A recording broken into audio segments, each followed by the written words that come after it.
Est-ce que vous avez pris des bonnes résolutions pour cette nouvelle année? C'est une phrase qui me pétrifie, je crois. C'est peut-être un peu fort, mais ouais, je n'ai pas le souvenir exact de moments où on m'aurait posé la question. C'est un truc assez vague, assez flou, mais c'est quelque chose, oui, qui me met mal à l'aise à tel point qu'à une période, j'étais presque dérangée, même quand on me souhaitait la bonne année.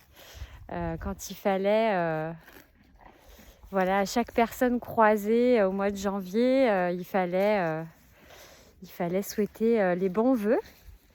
Moi, j'étais assez, je sais pas, assez inconfortable avec ce truc-là. Et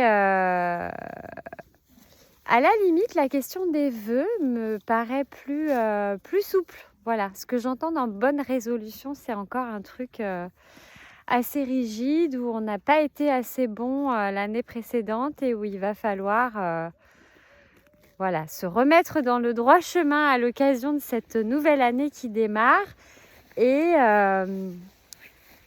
voilà, se remettre sur une ligne plus fructueuse, plus performante, voilà. Moi, ça me renvoie à ces thématiques-là. Alors, je sais que ce n'est pas le cas de tout le monde.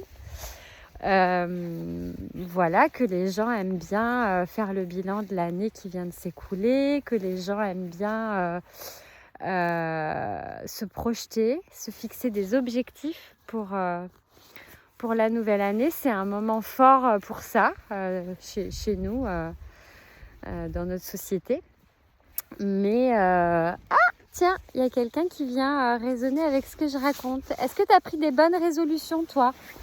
Dis-moi, tu as pris des bonnes résolutions pour cette année? Arrêter de me fouiller dans les poches, par exemple? Hein? Qu'est-ce que tu en penses? Ouais, t'aimes bien la caméra, toi, hein? Tu viens à chaque fois, hein? Voilà, donc ouais, aujourd'hui j'avais envie un peu de discourir, peut-être de m'égarer un peu sur cette thématique-là. Surtout que pour la veillée du Nouvel An, justement, on a discuté de ça avec des amis très chers qui se reconnaîtront peut-être s'ils voient cette vidéo. Et on a parlé, voilà, on a fait un petit tour de table de qu'est-ce qu'on projetait pour cette nouvelle année. Et alors moi, voilà, comme à chaque fois, quand on me parle d'objectifs, il y a un truc qui se fiche chez moi. Et j'ai du mal à me projeter là-dedans, à mettre point par point des éléments que je voudrais voir évoluer. C'est pas quelque chose qui est confortable pour moi. Et du coup, je me suis posé la question suite à cette conversation, mais qu'est-ce qui me met si inconfortable? Et ben, j'ai fini par en conclure que c'est encore quelque chose qui fait appel à notre mental. C'est encore quelque chose qui fait appel... Qu'est-ce que tu veux, toi? Toi, t'es pas dans le mental, toi. Hein, toi, t'es dans l'instant présent. Toi, t'es dans je veux une carotte tout de suite maintenant, donnez-la moi. Mais non, ce n'est pas possible. Ce n'est pas possible. Donc, oui, ça me renvoie encore à quelque chose de très mentalisé, à une espèce de volonté qui nous dirige, là. Une tête posée sur un corps et il faut absolument produire, être performant, se projeter, contrôler l'avenir en fonction du passé dans lequel on n'a pas été suffisamment performant à nouveau. Et moi, j'ai plus envie de ça, en fait. Ça fait quelques années là que je cultive autre chose. Alors, ça correspond vraiment au moment où on a changé de vie, où on a quitté notre ancienne vie dans le sud de la région parisienne pour venir s'installer en Charente et où on a commencé à vivre aussi beaucoup plus proche de nos animaux et notamment des chevaux.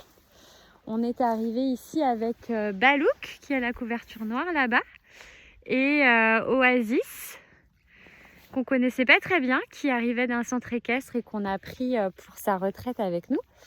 Et voilà, le fait de vivre au jour le jour au contact des chevaux, de s'occuper d'eux, de rentrer comme ça dans des corvées assez terre à terre, voilà, ce que je m'apprête à faire là ce matin d'ailleurs, ramasser les crottins dans la brie, remplir les sacs de foin, vérifier qu'ils aient de l'eau, pourvoir à leurs besoins fondamentaux.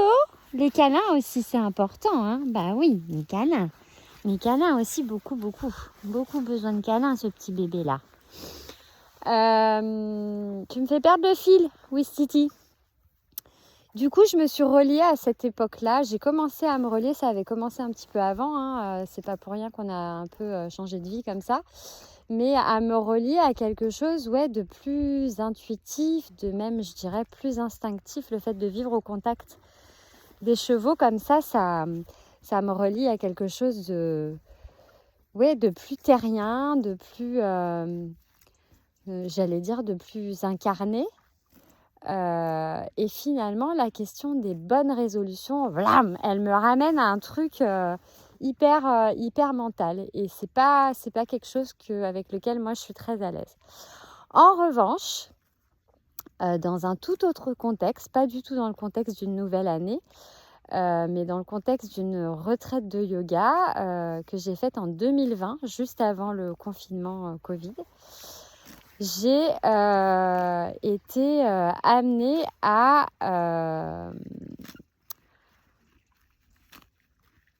en quelque sorte c'est un rituel, hein, mais à poser plutôt des intentions, à poser des belles intentions. Alors ça peut paraître jouer sur les mots, hein, résolution, intention, mais dans le cadre de cette retraite-là, l'accompagnante, la personne qui organisait la retraite, nous a proposé d'écrire un Sankalpa.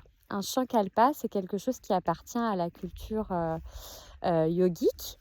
Et sur un petit papier, on écrit comme ça une intention.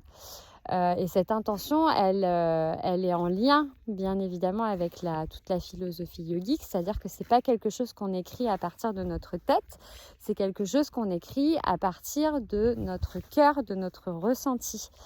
Donc pour écrire un Sankalpa, par exemple, là, on écrivait en début de retraite sur un petit papier qu'on avait roulé notre intention pour la retraite. C'était quoi pour nous, quel sens prenait cette retraite, pourquoi on venait ici, qu'est-ce qu'on projetait dans ce moment-là.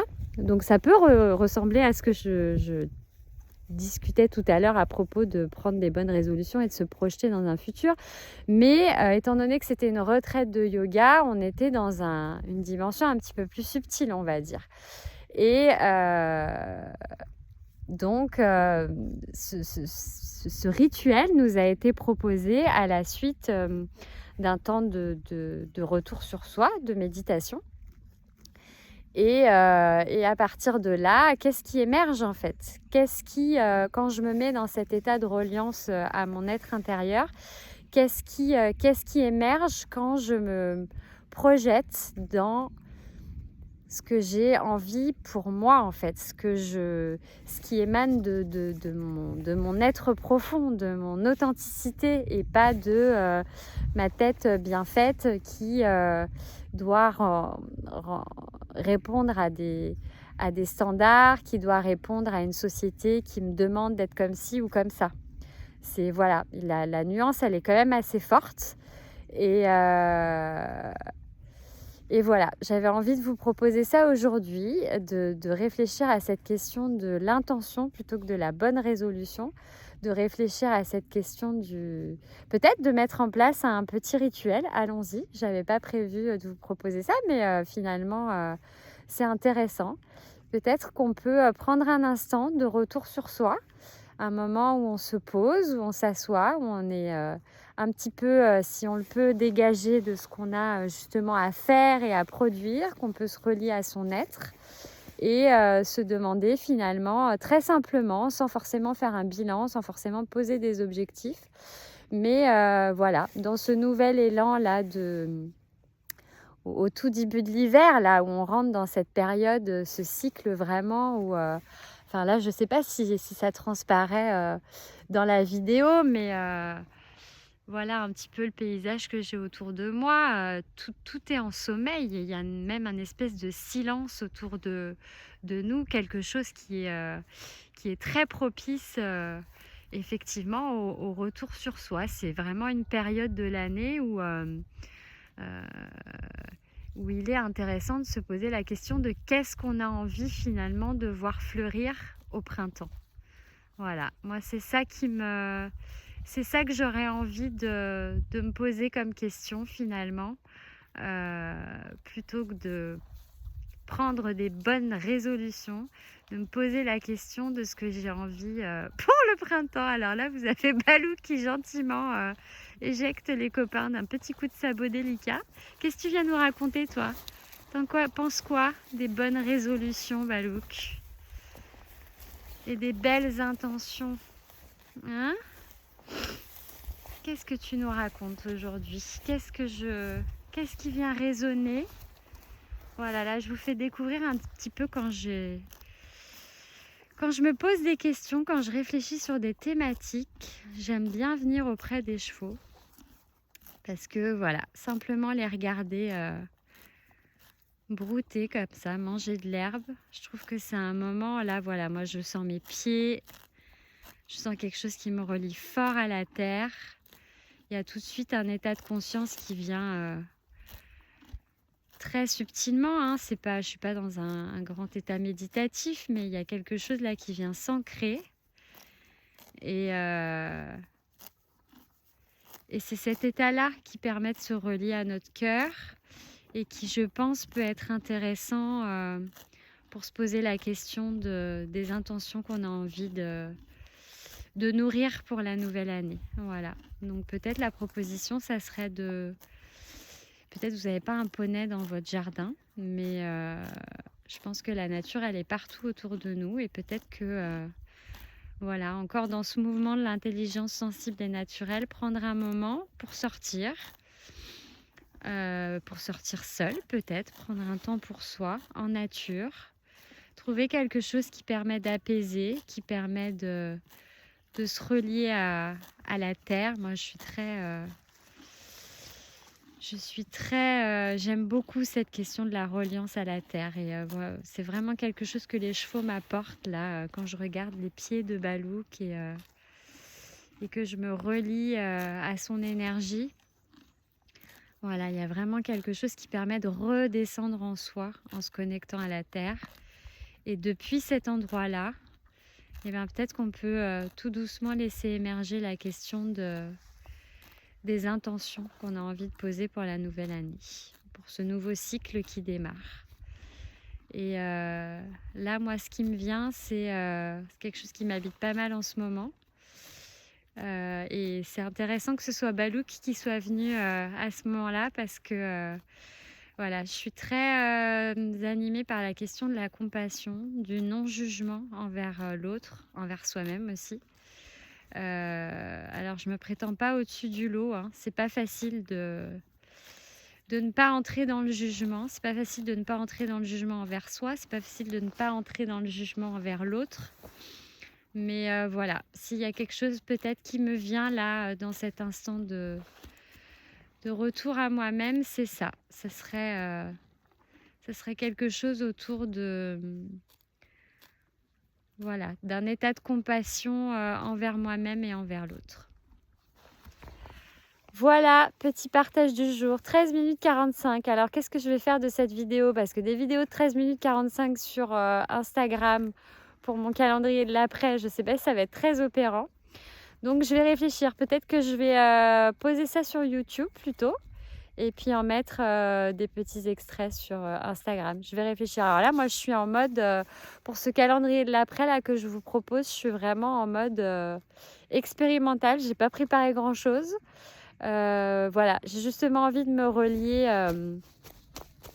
à ce qui m'anime dans l'instant présent plutôt que de cogiter et de préparer des textes de vidéo. Donc, je ne sais pas ce que ça va donner. On va voir. Mais... voilà, pour cette deuxième vidéo, pour ce 2 janvier, ce que j'avais à vous raconter aujourd'hui. Et je vais vous laisser là-dessus. À demain pour le jour 3 du calendrier de l'après Équisensible. À bientôt!